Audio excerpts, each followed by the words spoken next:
ভেষজের কিছু গুণ সম্পর্কে জানি। পিপাসা লাগলে পানি খেতে হবে তা ঠিক নয়। পানির চাহিদাটা বিভিন্ন ফলের মাধ্যমেও পূরণ করা যায়, যেমন পেঁপে, তরমুজ, শসা ইত্যাদি। শরীরকে সুস্থ এবং কর্মোদ্যম রাখার ক্ষেত্রে হাসি একটি মহা উপকারী টনিক, তাই গম্ভীর না থেকে প্রাণ খুলে হাসুন। সূর্যালোক ছাড়া জীবনযাত্রা অকল্পনীয়। গাছপালার মতো আমাদের জন্য সূর্যালোক বা সূর্যকিরণ খুবই গুরুত্বপূর্ণ। দুপুরের পরে 5 মিনিটের জন্য রোদে হাঁটাহাঁটি করে গায়ে রোদ লাগান, শরীরে অনুভূত হবে অন্য রকমের উদ্যম। ধুতরার রস মাথায় দিলে উকুন মরে যায়।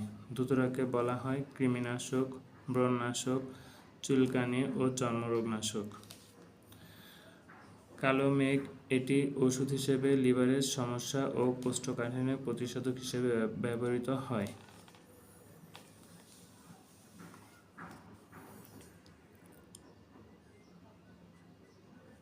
থানকুনি পেটের অসুখ, জ্বর, একজিমা, আলসার, বাতের ব্যথা, স্নায়বিক রোগ, মহিলাদের অনিয়মিত ঋতুস্রাব, সিফিলিস, গনোরিয়া, কুষ্ঠ, জন্ডিস রোগ ভালো হয়।